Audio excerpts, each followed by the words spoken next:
Bonjour, bienvenue dans les vidéos de la Corpo. Aujourd'hui, nous allons introduire l'économie monétaire.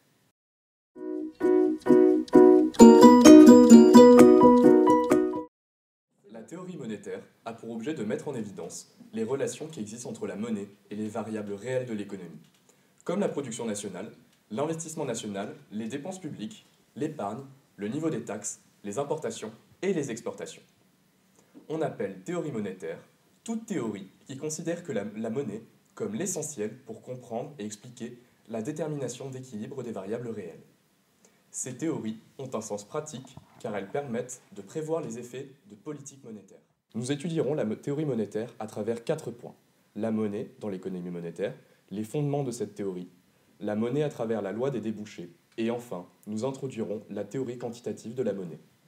La monnaie et l'économie monétaire.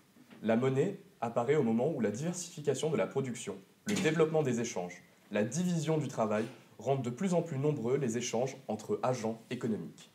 L'apparition de la monnaie répond à la nécessité de simplifier les échanges et de favoriser le développement économique. Comme la richesse dépend des échanges, elle favorise l'accroissement des richesses. La monnaie possède ainsi 3 fonctions en même temps. La monnaie est un étalon de valeur. Cela signifie que tous les biens échangés sont appréciés en termes d'unité monétaire. Par convention, la valeur d'une unité monétaire est égale à 1. La monnaie est un moyen de paiement universellement reconnu. C'est un instrument privilégié des transactions qui est accepté par tous les individus qui souhaitent échanger sur chaque marché. La monnaie est une réserve de valeur, elle conserve le même pouvoir d'achat dans le temps. On appelle numéraire tout bien économique qui ne possède que 2 premières fonctions, étalon de valeur et moyen de paiement. On appelle unité de compte tout bien économique qui ne possède que la première fonction, étalon de valeur. Les fondements de la théorie monétaire. Les partisans du laisser-faire ne sont pas favorables à quelconque intervention de l'État sur la demande de monnaie. La raison qui les guide dans cette direction est la neutralité de la monnaie. On appelle neutralité de la monnaie le fait que la variation de la monnaie n'influence aucune grandeur réelle comme la production, l'échange et la distribution de biens économiques. La révolution keynésienne est réalisée essentiellement par l'apport d'une théorie macroéconomique monétaire. Keynes montre que la monnaie joue un rôle important dans la détermination de l'équilibre macroéconomique. À court terme, les décideurs publics peuvent conduire l'économie grâce à la monnaie. Les néoclassiques perfectionnent ces résultats et apportent des théories qui possèdent l'avantage d'être fondées sur des comportements rationnels des principaux acteurs. Ils rejettent ainsi l'argument des classiques de la neutralité de la monnaie et acceptent qu'elle joue un rôle non négligeable dans la détermination des grands équilibres économiques. La monnaie à travers la loi des débouchés. D'après la loi des débouchés, le travail s'échange contre une certaine quantité de biens. La monnaie n'étant qu'un instrument d'échange, 2 interprétations de cette loi sont disponibles. D'une première part, l'interprétation microéconomique, d'où chaque individu souhaite échanger les biens qu'il possède contre les biens qu'il souhaite consommer. Cette transaction se fait par une encaisse monétaire équivalente, c'est-à-dire la vente préalable d'un bien contre monnaie. Les échanges cessent lorsque l'excès de demande est nul. Et secondement, l'interprétation macroéconomique, d'où la production crée à la fois un flux de biens réels et un flux monétaire de revenus. C'est ainsi la valeur de tous les biens et services doit être égale à la somme des salaires, des intérêts et des profits distribués. L'existence d'une épargne positive ne contredit pas l'analyse, car il existe toujours un prix de biens réels qui permet d'absorber cette épargne pour la convertir en investissement. Il s'ensuit que la production nationale est toujours la production de plein emploi. La satisfaction individuelle est maximale lorsque la totalité du revenu est dépensée. Il n'y a pas de thésaurisation à l'optimum. On appelle thésaurisation la volonté de garder son argent en dehors du circuit économique. Elle caractérise une défiance envers les moyens de paiement scripturaux, une accumulation de monnaie pour en tirer profit ou par l'absence de meilleur emploi et non par principe d'économie ou d'investissement productif. Pour Jean-Baptiste C., la totalité de la monnaie M se trouve être soit chez les entrepreneurs, soit chez les consommateurs et travailleurs.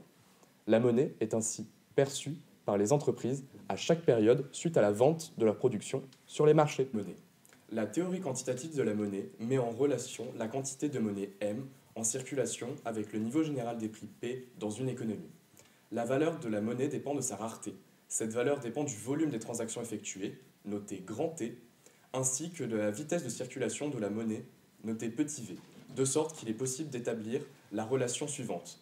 MV égale PT. Si M' représente la monnaie scripturale et V' sa vitesse de circulation, on obtient donc la formule d'Irving-Fisher.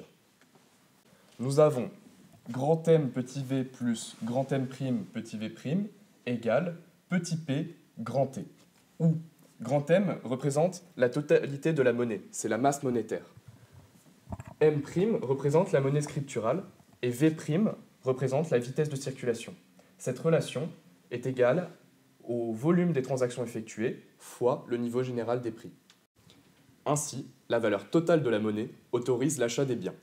Dans cette relation, grand T est exogène. V et V' sont des paramètres et M est exogène. P est endogène et c'est naturellement par les prix que s'opèrent les ajustements. La démonstration de Walras repose sur le principe de rationalité. La règle de l'achat optimal indique que l'utilité marginale des consommateurs s'égalise au prix du marché chaque fois que les consommateurs rationnels maximisent leur surplus.